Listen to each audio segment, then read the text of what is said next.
Please call the roll. Calling the roll, Mr. Miller, Here. Mr. Tuma, Here. Ms. Simon.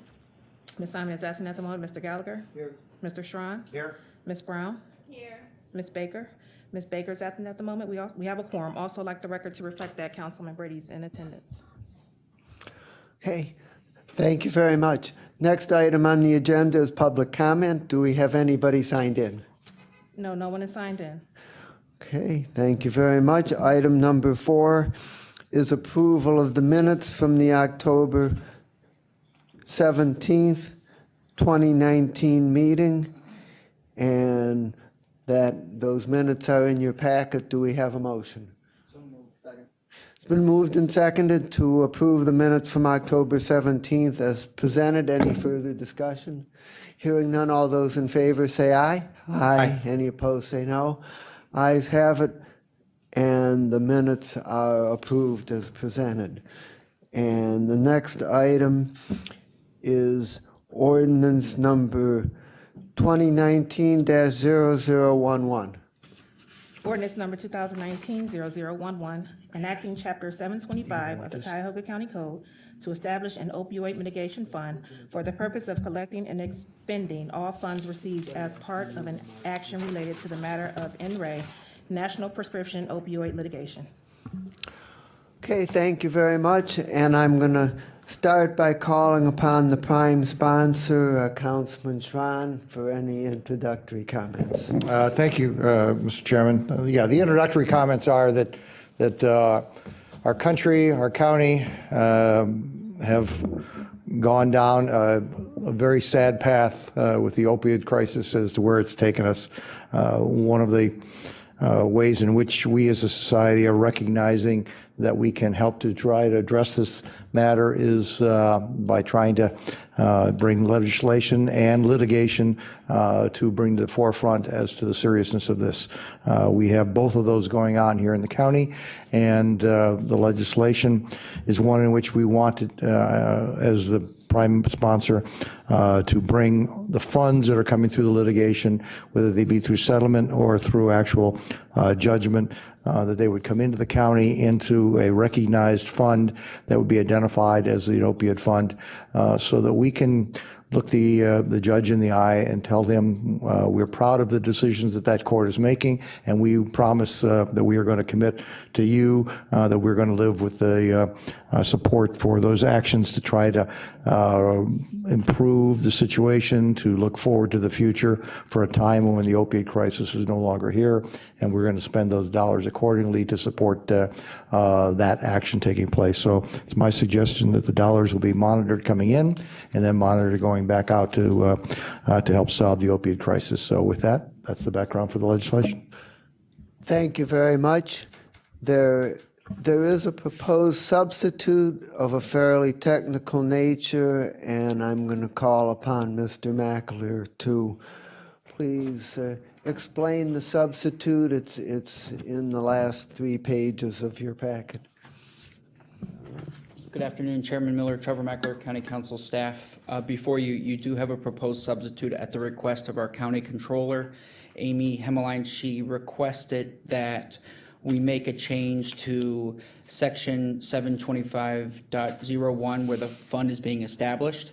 Instead of stating that the money will be transferred from the general fund into the special opioid mitigation fund, that the money be deposited directly into the fund. And I think it classifies as a technical change, as you mentioned, Chairman, but it was at her request in order to meet the standards that she has to operate under. So the money will be deposited directly into the fund. And she's available, Mr. Chair. She's in the audience if you have any direct questions for her. Do we have any opiate money that is already sitting in the general fund? I would request that we ask her to come up to answer that, because I believe we received a couple checks from that phase 1 money, but if it's okay with you, Chairman, Okay. if she can come up. Please. Amy Hemmeline, Controller, Fiscal Office. Right now, that money is sitting in an agency fund. It is not in the general fund because I was waiting for this legislation to pass, so I knew where to put it. Okay, fine. So I would ask if anybody would like to make a motion. As the moving party for this, for the legislation, if this is the recommendation from the controller to give us better eyes and ears on the money, I'm 100% all for it, so that I will be happy to move that we substitute the legislation as written. Is there a second? Second. Okay, it's been moved and seconded to adopt the substitute and make that the version of ordinance 2019-0011 that's before the committee. Is there any further discussion on accepting the substitute? Hearing none, all those in favor say aye. Aye. Any opposed say no. And the substitute is accepted as the version before the committee. We're now open to any general discussion or questions or comments that anyone has, and the council president is first. Thank you, Mr. Chairman. I just wanted to ask, since you mentioned it, that there is some checks have come in. What are we talking about? How much has come in? I believe it's, what, 16 million? 16? Million. Right. I got the million part. Yeah. So that's of the first 23 million that we're expecting, I'm assuming. Okay. And that's in the account that you've set up separately? It's an agency fund, kind of a holding account until I knew where to put the money. So it's still Okay. sitting there, and then once the legislation's passed, I'll put it where council Same wants it to thing. go. Very good. Thank you for your help. On to Council President's comments, I just cheer you and applaud you for having the foresight to see that, so that we didn't get it started going in the wrong path out there. So heads up that what this is telling, we believe everybody outside that this county is going to take these funds extremely seriously as to how we allocate them and where they're going to go out there. And that was the very first step to actually recognize that. So congratulations to you. Any further discussions on the proposed ordinance? If not, I would entertain a motion to refer the ordinance to the full council for second reading. So move. Is there a second? Second. Been moved and seconded to refer ordinance 2019-0011 to the full council for second reading. Any further discussion? Hearing none, all those in favor say aye. Aye. Any opposed say no.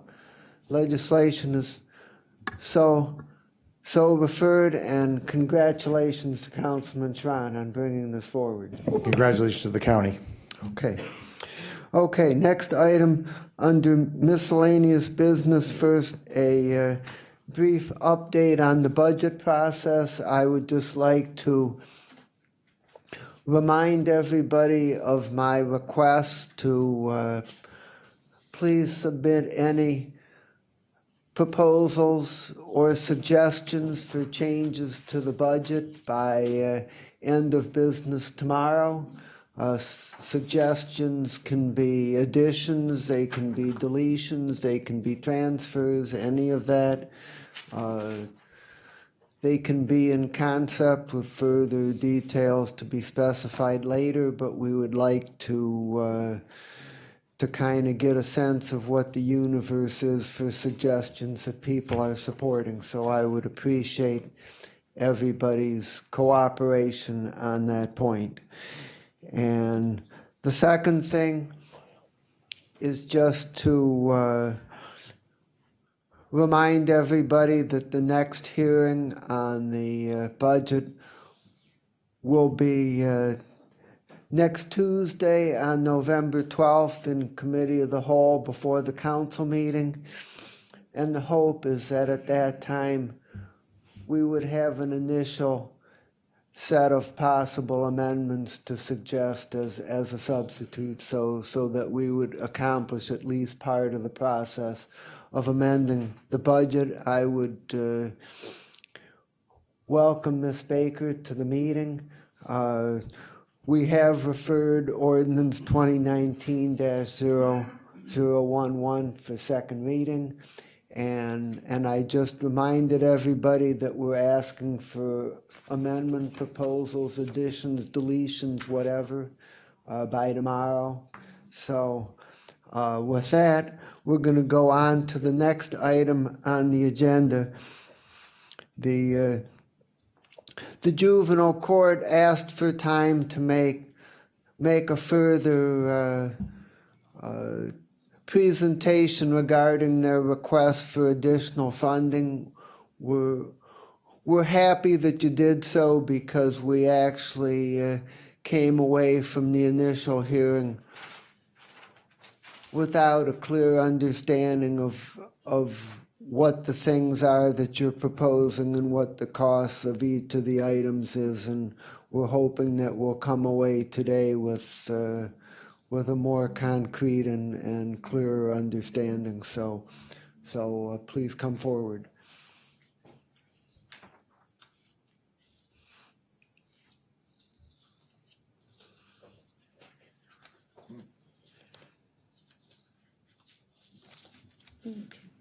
Good afternoon. Council members, we are grateful for the opportunity to articulate the juvenile court's budget requests. On behalf of Administrative Judge Kristen Sweeney and the other juvenile court judges, we thank you for squeezing us into your busy schedules. And before you proceed, could we introduce everybody who's at the podium so we have that on the record and don't have to do it one by one later? I apologize. I am Tess Neff, the court administrator for the juvenile court.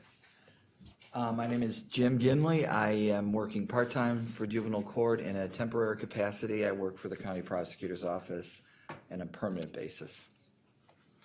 Good afternoon, Mark Major. I'm legal counsel for the court, and I also supervise a number of the units at juvenile court. Good afternoon, Sarah Baker. I'm the business manager at the court's fiscal department. Good afternoon. My name is Tom Renner. I'm the Deputy Court Administrator and oversee detention services. Good afternoon, Celeste Wainwright. I'm the Deputy Director of Programming of the Detention Center. Okay, we are here as a team so we can thoroughly explain the need and justification for our budget requests. Today's request includes restoring the court's special revenue funds that we have utilized in the past to assist the county in some shortfalls and to meet the operational needs of the court. The additional funds we request will ensure the detention center is operated in the most safe and secure manner for our staff and the children that we are entrusted to care for. All the children in our facility are entitled to adequate medical and mental health care, as well as safe supervision.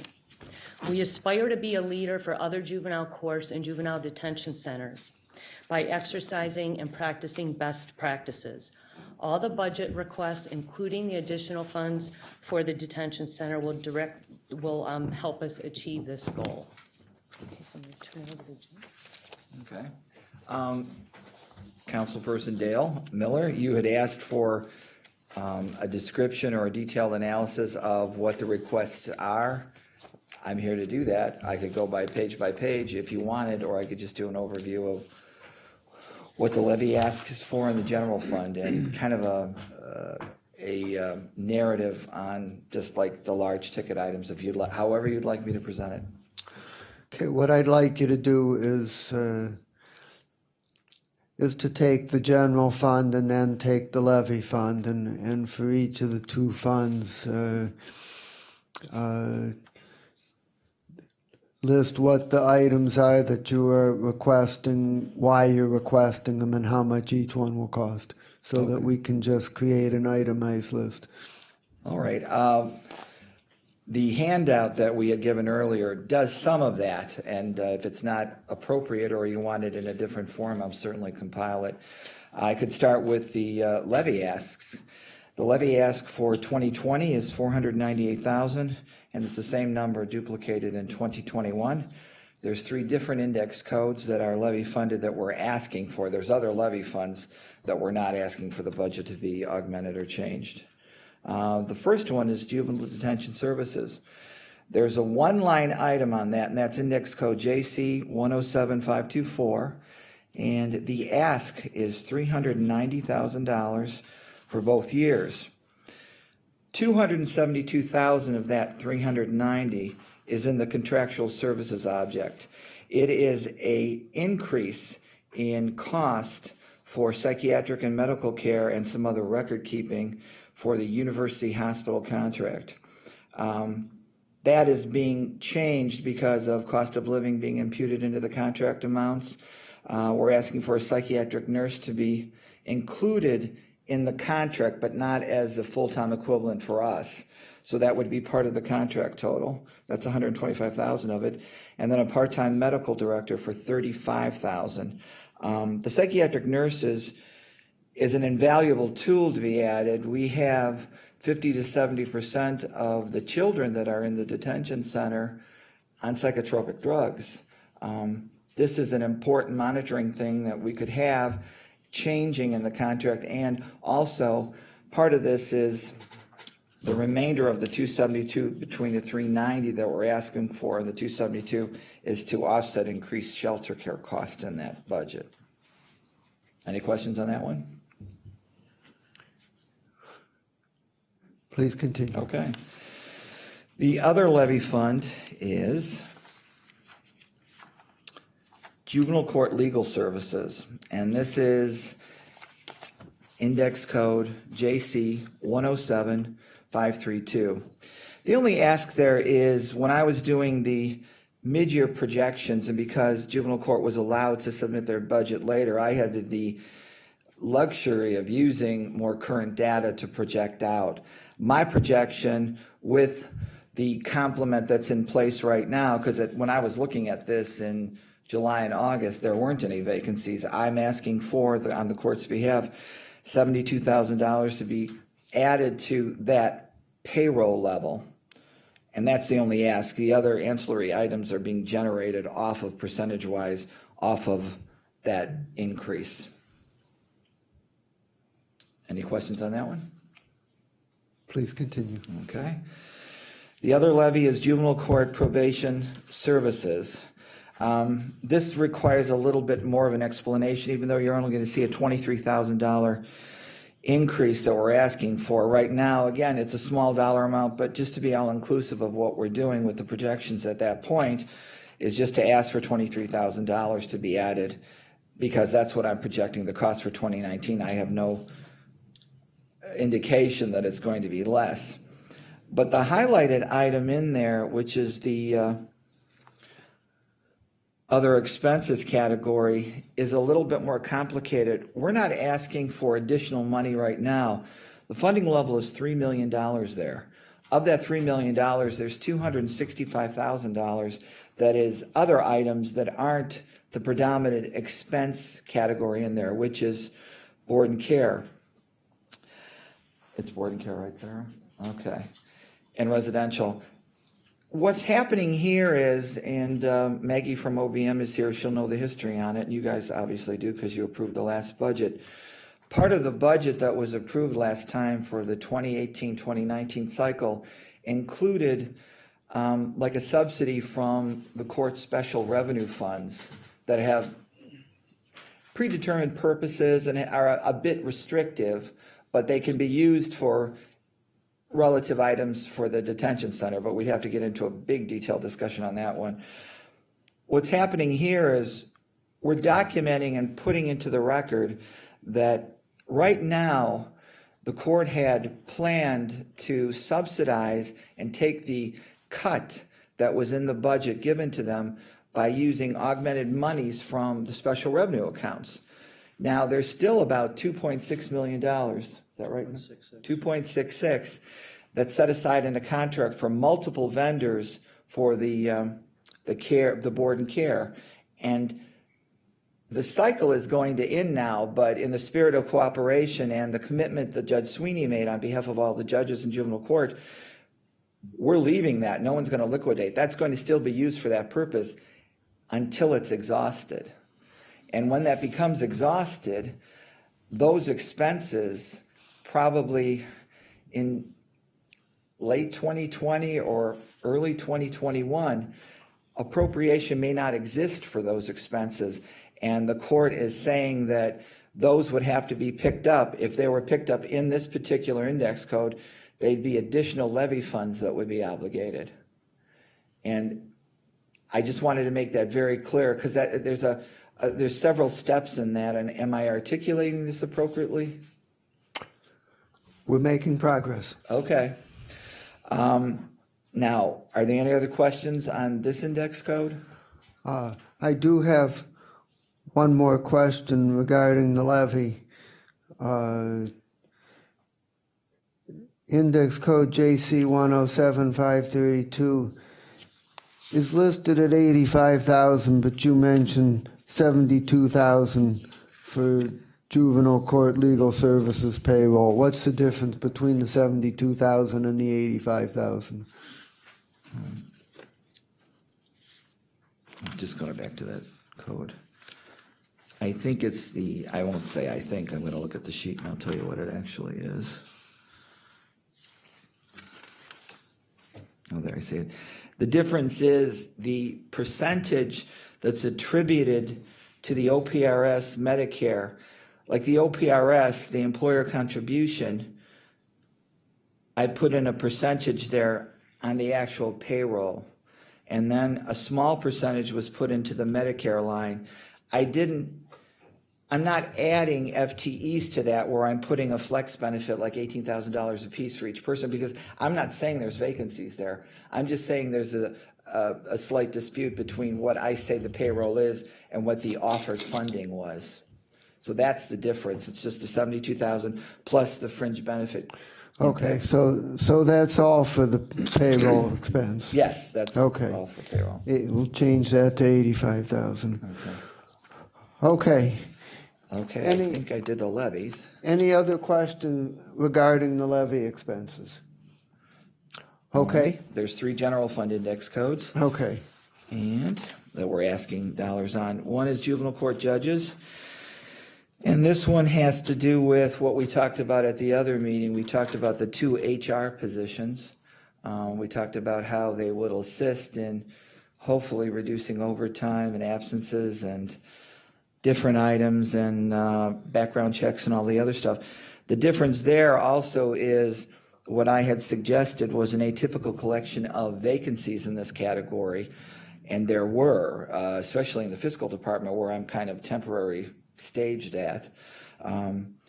This is not a regular occurrence where you would have these jobs that would be empty and then you could go into the next cycle and say, oh, I think we're going to cover them.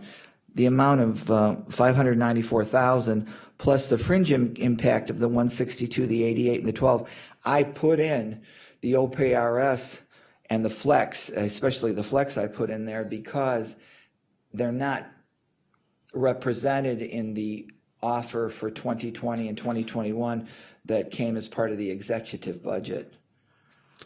So it doesn't cost $975,000 to fill 2 HR positions. No, it No. doesn't. Are the 2 HR positions part of that line item? Yes, they are. But what's the rest of it? The rest of them I have here, the vacancies at that point in time, including the building services manager at 47,000, the business manager at 66, which we just filled, and Christina's here. There she is back there. And another HR specialist not included in the 2 that were asked for, a lead programmer at 89,000, and another program planner at 57,000, and a program/analyst 3 was 80,000. And the purchasing agent, which they don't have right now, which is causing a lot of bottlenecks in the process of purchasing items, is 47,000. So this first index code is fulfilling various vacancies. Is that correct? Yeah, the first general fund index code, yes. Is fulfilling various vacancies, a few of which have been filled, but most of which are currently vacant or not yet filled. Well, they're in the process of being filled. Like, I think they're on the second interview for the purchasing agent. Okay, Okay, any other questions on that one? so let's go on to the next one, which is $1,302,169 and slightly more in 21. Right, right. This has to do with the general fund, juvenile court legal. 758 has to do with filling vacancies, 182,000 is, and that has to do with several clerk's jobs in their clerk's office there, but they're not Cuyahoga County Clerk of Courts employees, they're employees of juvenile court. The largest part of that has to do with this index code. Its history, at least for this current year, is it's very underfunded. They're trying to put holes in a dam by moving money around so that this doesn't continue to blow off, because how inappropriate it is to have the NSFs on for payroll. So that's really, this is like a fix to what I think is a unintentional underallocation that happened in 2019, at least while I've been there, and that if it's not fixed now, it'll continue. It's going to get fixed because you'll close for 2019 with, I believe, a zero balance, but this should be fixed. And then the rest of the stuff that's tying to flex benefits and all that stuff is really just feeding off of the $758,000. Then there's a large amount for other expenses, which is a $304,000, and that again is based on, again, I had the luxury of looking at everything post the end of June. I was using a July report, an August report, and that is projected to be that the 125 is insufficient. And I know that a former analyst who worked in OBM tried to transfer or kind of redistributed that 125 to another category where it's not fixed. It just created a giant void in this one. So that's why that's hitting $1.3 million. So the other expenses, what does that include? Other expenses is a conglomerate of chargebacks, miscellaneous categories. It's your chargebacks, it's your paper products. So not all of this line item is personnel, is No, that? you could extract 304,000 from that and say the residual amount, which is about $1.8 million, is probably the number that you would attribute to personal services, which is salary and fringes. Okay, let's go on to the third one. Okay.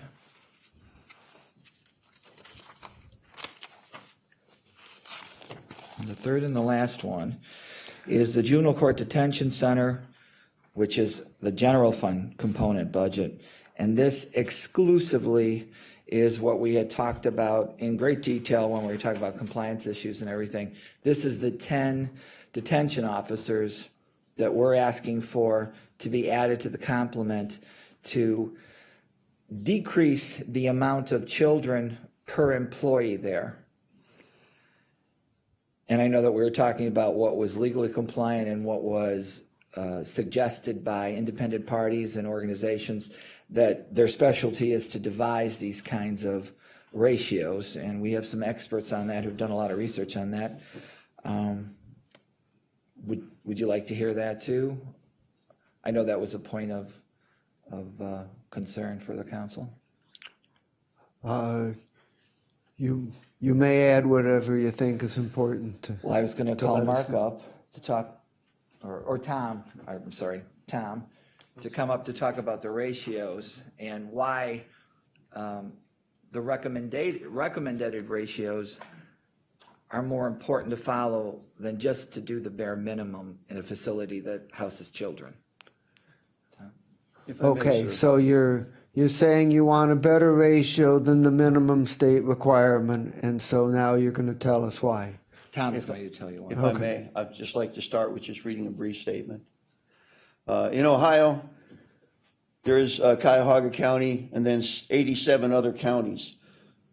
The 12-to-1 ratio of residents to staff established by the Ohio legislature may be sufficient in 87 counties, but this ratio is significantly insufficient in Cuyahoga County. This is because of the level of needs of the children who arrive at the detention center and the high degree of violence they are alleged to have perpetrated or have experienced in their lives. Renowned national child care experts at the Center for Children Law and Policy, as well as specialists who comprise the Juvenile Detention Alternative Initiative, have both agreed that the needs of the court require a ratio of 1 staff to 8 residents. This ratio is also required by the Prison Rape Elimination Act, which Congress in its wisdom passed in 2003. From 2003 over the period of 2011, from across this country, experts worked on these standards to develop them in a variety of different disciplines. They were finally completed in 2012 for both the adult and juvenile system, recommending the 8-to-1 resident ratio. Now, this is a federal recommendation, but not a requirement. Is that correct? No, sir. It is in fact a federal act. Congress voted it in.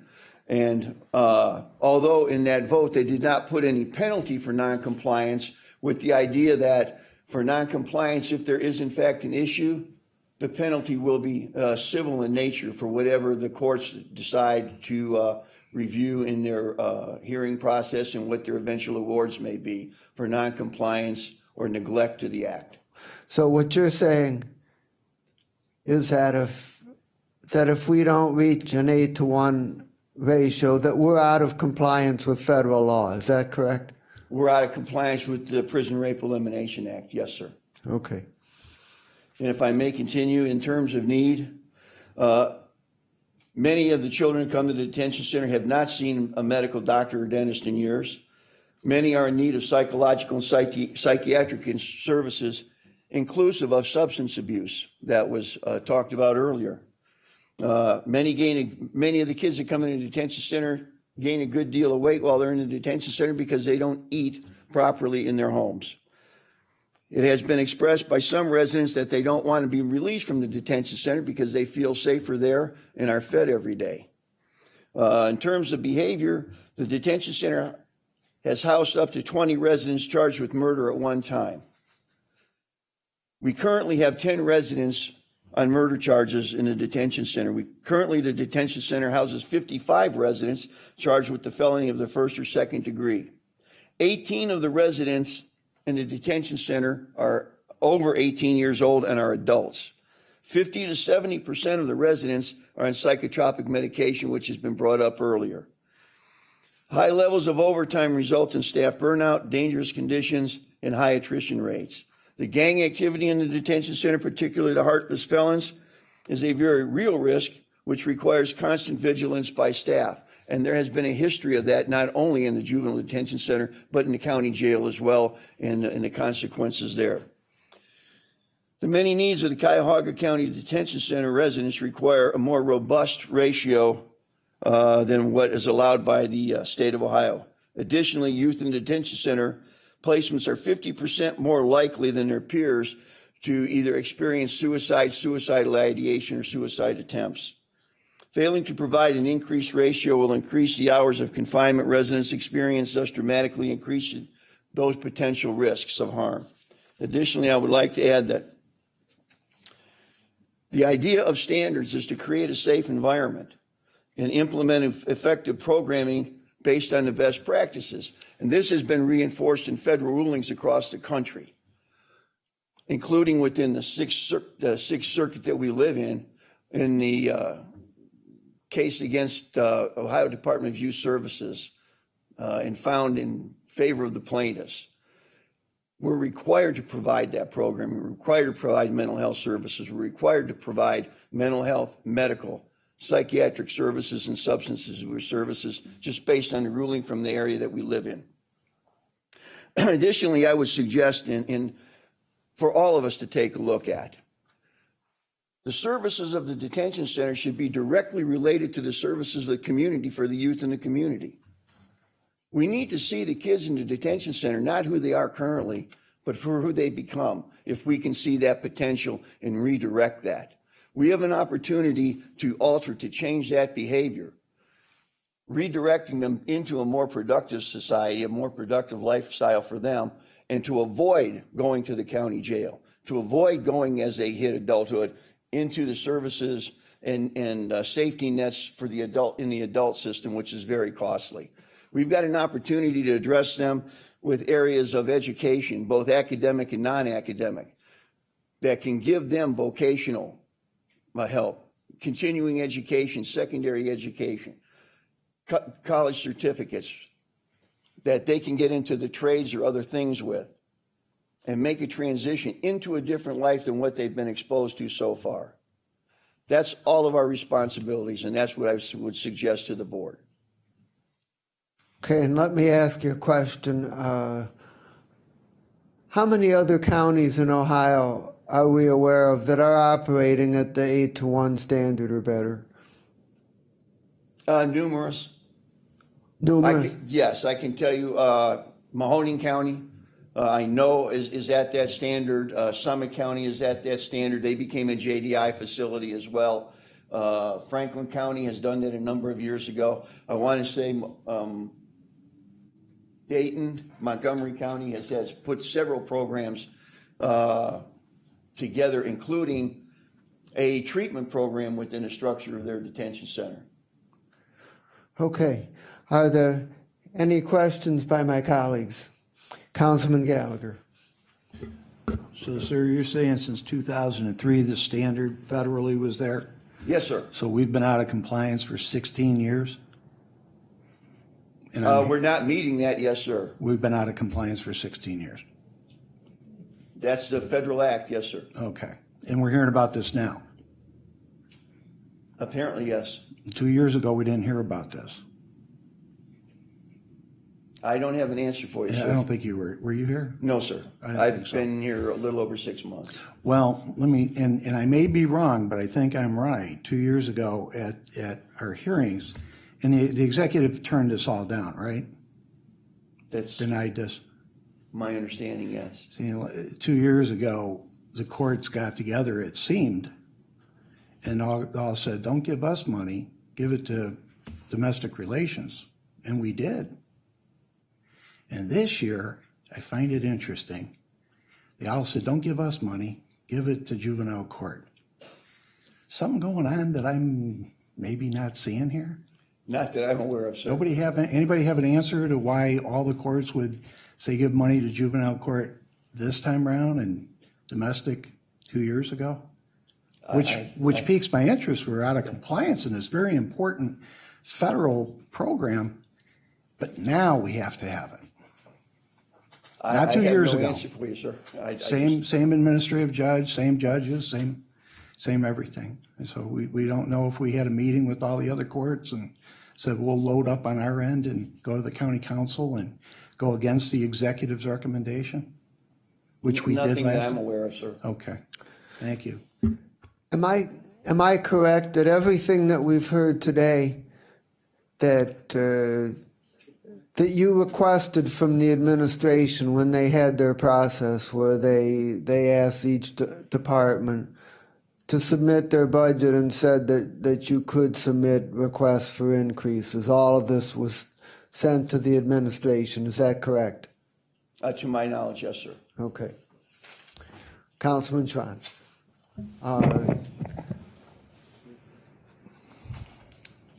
Sorry. Maggie Keenan, Office of Budget Management. As Jim mentioned, though, their request was submitted late. They needed additional time to work on it because they have some shortages in the fiscal office. So I haven't had a chance to, they were submitted after the executive submitted his budget. And I haven't had a chance to talk with him to know whether he wants to amend his recommended budget. I don't know if I'd say he flat out denied it, but their request came in after. So he never reviewed it, is what you're saying? He has it. So No, he never had- reviewed it at the time when the budget came to us. Not before the budget was submitted, no. Oh, okay, So well he then- since has it, but Back to, sorry, I didn't mean to, I think it was next on. You have the floor. Thank you. I mean, we're back to the same issue that my colleague said, for 16 years it's been missed, and we sound like we missed it again this time because it wasn't even filed in a timely manner. yeah, I can't say anything about the last 16 years. I just want to defend the executive a bit and say that I wouldn't characterize it that he denied their requests. He didn't have an opportunity to review them before he submitted his budget to you. Okay. And how many other departments submitted their changes after they'd been submitted? Or were they submitted simultaneously? They asked for something, they were maybe denied it. Like all the stuff that we're talking about now, you said came in subsequent to the budget. The other requests we received before his budget was submitted. Okay, so this is the only department? Yes, sir. Okay. All right, thank you. In regards to our numbers again, the state 12 is the recommendation from the state? That would be correct, sir. 12-to-1 ratio. And 12 how many other residents, of the 88 counties have 12? There's 36 detention centers throughout the state of Ohio. So how many of those are using 12 versus some other number in between? I could not honestly give you an accurate figure. More, the majority? I would have to take Would be more are or more or not? I would say there's probably more are than not. Okay. But again, many of those counties are rural counties with low populations. But 12 is 12. Now you're saying that maybe they don't even have 12 in their detention centers? That's correct, sir. Okay, so what you're suggesting perhaps it's irrelevant what their number is if they don't have 12, then it's not a. Yes, sir. Okay. There's many detention centers that's populations are very low. And again, they're in rural areas. Their average daily population might range from 15 to 25 kids. The average daily population in Cuyahoga County Detention Center is anywhere from 4 to 5 times that. Yep. All I'm trying to do is stay with the ratio. If the ratio is 12 and the majority of the detention centers across the state are still using 12, then we're at where the majority is, it sounds like. 12 would be the absolute minimum. So it would depend on their staffing patterns that they use in the local detention centers and how they count that. What I'm saying to you is I can't give you an accurate estimate of how many people are using 12 or any numbers in between the 8 to 12. That's not published?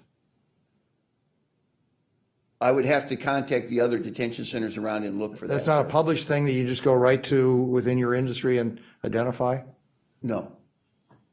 Okay. It seems strange that they would not have that recorded someplace at the state level that would have all the detention centers reporting exactly what it is. And you're saying that none of you would know what the other state, how many did you say you're 30? 36. 36. The process of the Ohio Department of Youth Service uses that to inspect and audit the detention centers. They put out a certificate saying that you were audited and inspected on this date and you passed the inspection based on their standards. They do not put in their report what your ratios are above that or below that. Okay, all right. And there's not a federal surveyor coming in where they inspect you to see whether or not you're complying with the federal standards at all? Not unless you apply to be certified by that. And again, the intent of that was there's no penalty within the act. The idea is that if you're outside of the act and there's civil litigation, the penalties will be determined by the federal courts.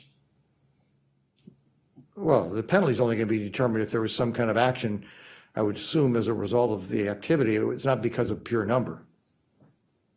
A pure number is not going to drive a litigant to be successful just because one was 8 and one was 12. There's going to have to be something that took place within the facility, I assume. There would be something, yes, sir. Some kind of an and action, yeah, and then The that would be numbers are one. an influencing factor. That would be an aggravating factor that would be Yes. used. It would not justify or not justify an action by one of the 8 people or one of the 12 people. If they were performing within the scope, they're not going to be held responsible just because of that. Not necessarily based on that. The numbers, again, are, as you said, are factors. Yeah. Okay. All right. Thank you. Okay, well, I'm gonna put forward a question, and I'm gonna put it in a form that's not a mandate, because I don't know what kind of information you're gonna be able to put together in a short time. But I'm gonna say that any information that you could obtain for us as to what the youth to staff ratio is in other counties around Cuyahoga County would be very useful for us. Yes, sir. Be happy to Okay. do that. Ms. Baker. Just for clarification, it sounds like the federal requirement is a recommendation, but the state recommendation is a requirement. Does that, Yes, ma'am.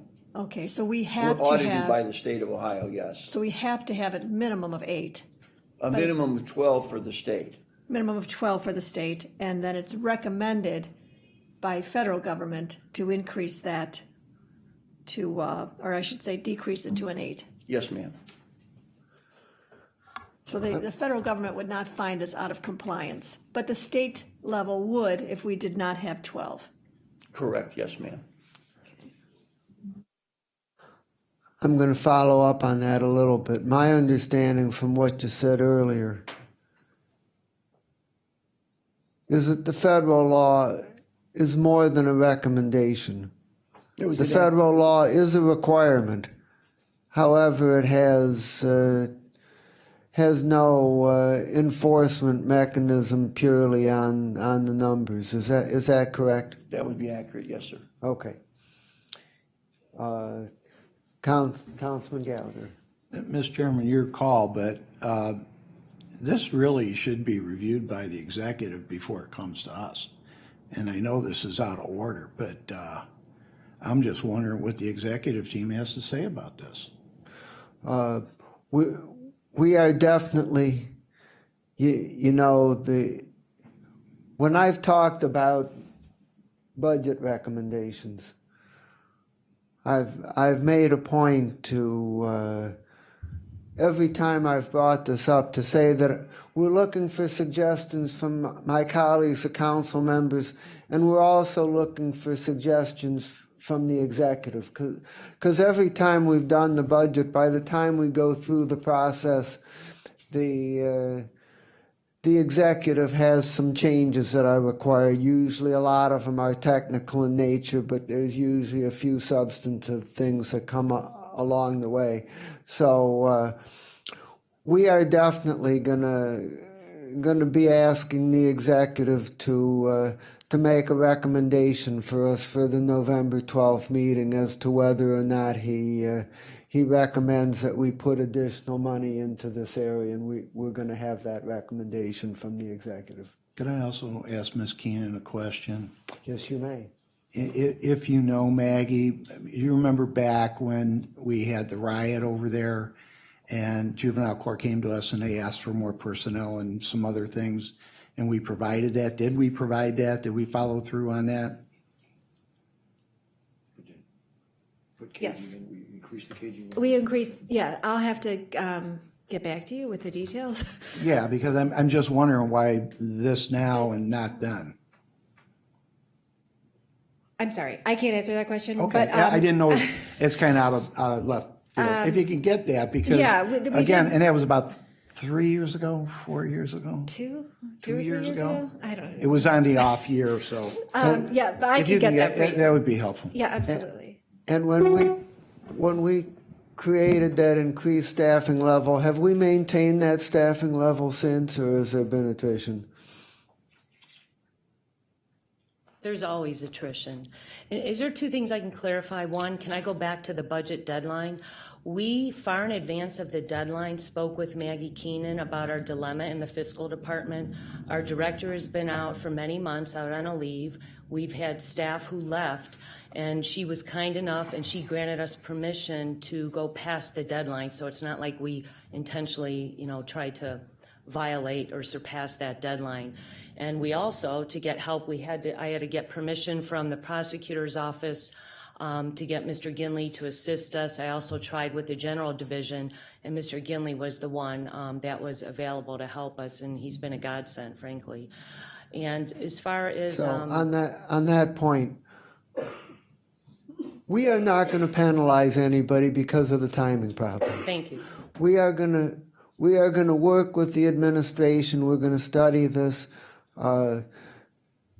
This budget has fewer problems overall than most of the budgets that we've dealt with before this. We have the time and the capability to spend some time on this and try to figure it out, and we're going to do that.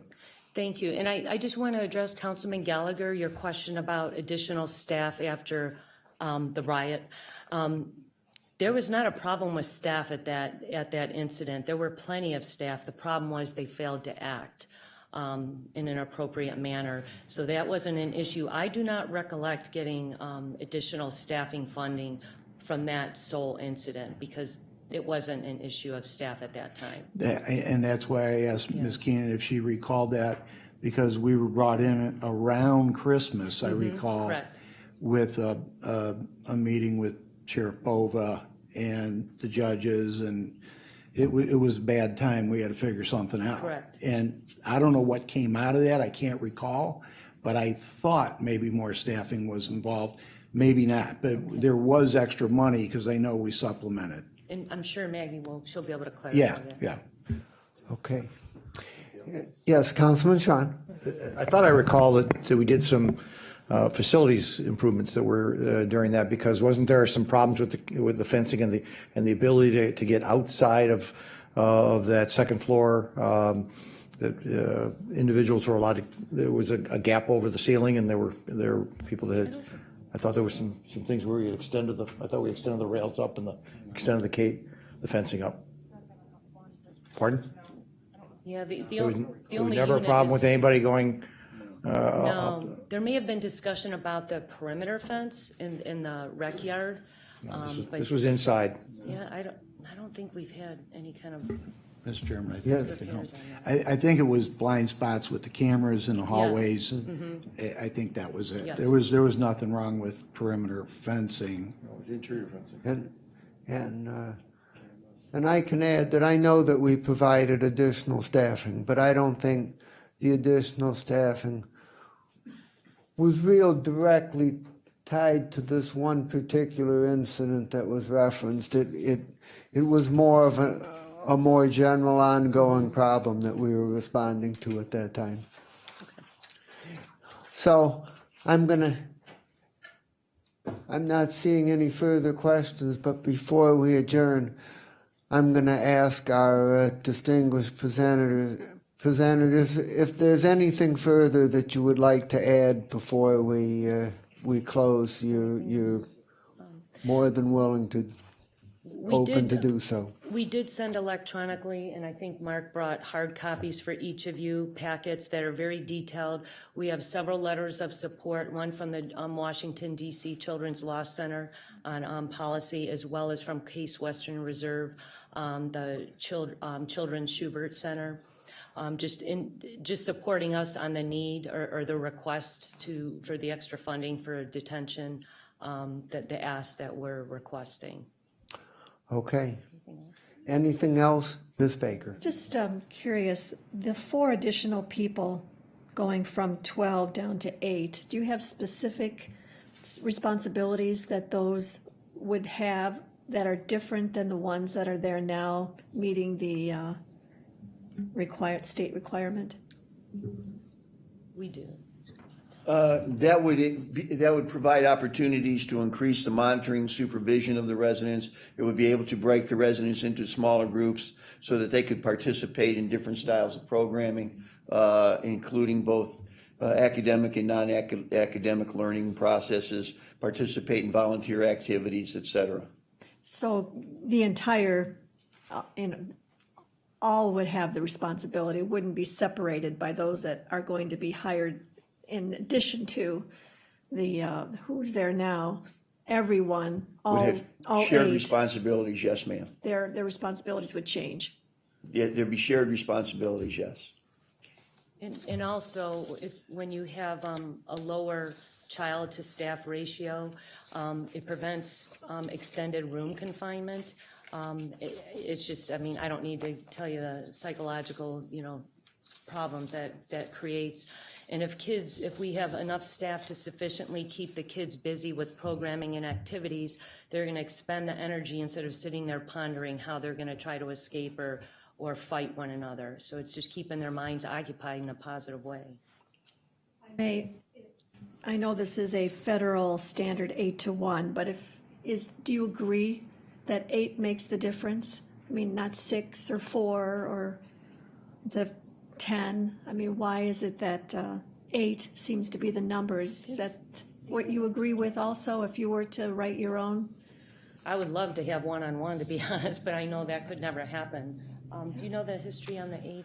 When they were developing the standards, they went nationwide with that, and they contacted administrators, managers, a variety of different disciplines, including medical, psych services, social services, and ultimately this was a recommendation that came from across the country from the professionals and experts involved. Anything else? Okay, we have Ms. Brown. Thank you, and I'll be brief. I just wanted, you identified 18 of the residents of being over the age of 18. Is there a reason why they're still within the juvenile detention center over there? Good afternoon, Mark Major. The Ohio Revised Code was amended a number of years ago to provide that someone under the age of 21 who's facing charges that they received when they were a juvenile will be held in a juvenile facility absent something like they're creating a risk to the facility or something like that. They're to be held under Ohio law in our facility. And as you can well imagine, that causes a lot of problems relative to 20-year-old men being in the same facility as 12-year-old children. I think the Ohio legislature, personally, it's my opinion, did a great disservice to these kids by doing that. And is the reverse true? Are there any juveniles in the adult jail? There are. The statute I'm talking about contemplates 2 opportunities by which a child could be transferred from our court to the general division. One of which is referred to as a 337 hearing that matches the House bill legislation where it arose from. And that's when the child is creating a risk to the facility or others in the facility, and his or her actions are of such a nature we can't control them, and it's not safe to have them around other children. Then they're transferred to the county jail. There's one other, which is called House Bill 143, which is where the child or the court, I think the prosecutor's office can motion as well, but I'm not sure. They can motion the court to say it's actually in the child's best interest to be transferred from juvenile to the county jail. Very selectively used, very few times, but it has occurred. And then finally, the addition of the detention officers. I think Councilwoman Baker might have touched on it, but they would provide also education. So do they have an educational requirement, or are they just purely there to satisfy securing the facility? Because we're talking about trying to kind of rehabilitate the children too. Right. And that's a fantastic question, and I'm glad you asked it because it ties in with the need for the HR people, and specifically the person that we would like to use in hiring people in the DH. And why it's such an interesting question in my mind is because there's so few times, I think Tom used the word redirect, I guess I would use the word trajectory, when you can change the trajectory of a child's life. And I can tell you, personally speaking, in my life, I've been fortunate that every crossroads I came to, there was always one person who changed the trajectory of my life to tell me, you know, Mark, you're doing the wrong thing, you're not doing it right, you're making a mistake here. The great majority of the kids in the detention center don't have that. And what's curious about it is why that is and why it continues to be the case in the detention center. Some of it is due to overworking. By the time I've worked 16 hours a day, I'm not particularly interested in any problems my kids have. I'm always interested, but I'm not really able to take that on at hour 15 out of a 16-hour shift. What we'd like to do is, with these 10 detention officers, is not just hire 10 people to put in chairs or 10 names to plug into an org chart. What we'd like to do is hire the right people, the people that can make a difference in that youth by changing the trajectory. And what that requires is a one-on-one relationship, if you will. And that, in my life and my experience, is what has changed my life. And I think it would be the same with these youth. But it's not easy to hire these people. It's not easy to find them. It takes a lot of work. And that's the nature of what we're trying to do. I guess the one last question, Councilman Chairman Miller, is when you talk about that that special person that would be able to handle that job, are there any limitations as far as being able to hire anyone that was once in their shoes, perhaps, that's turned their life around, maybe a previously convicted felon? Is that prohibited? It actually, there was, and I've got the director of HR back here who could answer that with a greater degree of specificity than I can, but I will tell you, a number of years ago, we did institute a process by which we can have convicted felons volunteer in the detention center if they're supervised, and I believe we can hire people after 10 years. What we do is there's an analysis done, and it's essentially a risk analysis based on their prior offense and other things. And I can tell you right now, I'm the person that looks at that and makes that analysis and makes that judgment subject to the approval of the court administrator. And we have engaged in that before, relative to hiring and also having volunteers who are convicted. The thinking being that that person can understand what I'm going through as opposed to someone who hasn't. There's an old expression from the 70s, if you want to know where I'm going, you need to know where I've been or where I'm coming from. And that's the theory behind, I think, what you're talking about. So, long answer to a short question, I do believe we can do that. Okay, and having had some experience, do you find that have you had better results when that's done, or have we been monitoring that? Yeah, we have not. Okay, Yeah. all right. Thank you very much. Thank you. Okay, thank you very much for your presentation. To Ms. Neff, good luck tomorrow. And is there any other miscellaneous business? Okay, hearing none, there being no other business, we stand adjourned.